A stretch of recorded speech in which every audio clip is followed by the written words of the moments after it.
avisa. Oi? Oi, meu nome é Camila, eu sou química, sou mestranda aqui do Núcleo de Pesquisa e Desenvolvimento em Energia Autossustentável da Universidade Federal do Paraná.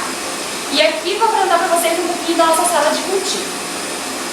Primeiro, nós aqui do Núcleo de Pesquisa estamos produzindo microalgas com o objetivo de produzir biodiesel um dia.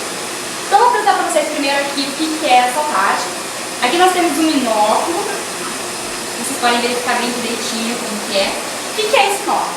O inóculo, então, é um cultivo de algas com um número de células muito concentrado para que a gente possa aumentar esse volume e reproduzir mais. O que nós vamos fazer agora é um processo de replicagem, ou seja, nós vamos passar um inóculo de pequeno volume para uma caixa, vocês podem verificar aqui, com maior volume.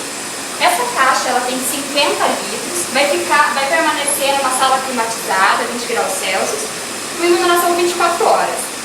Nessa caixa nós temos meio Chu, que é um meio padrão, especificado na literatura.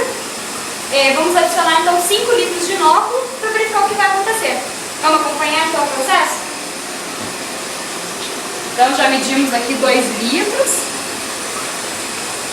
A caixa também fica em agitação constante. Dá para ver já a modificação de cor.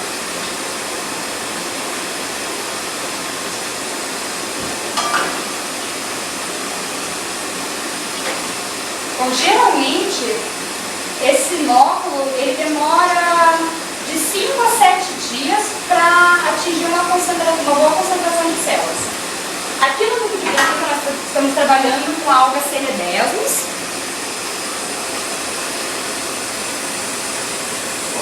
Então, foram 4 litros.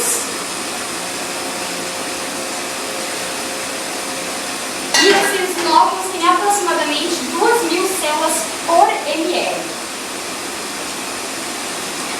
Só mais um litro.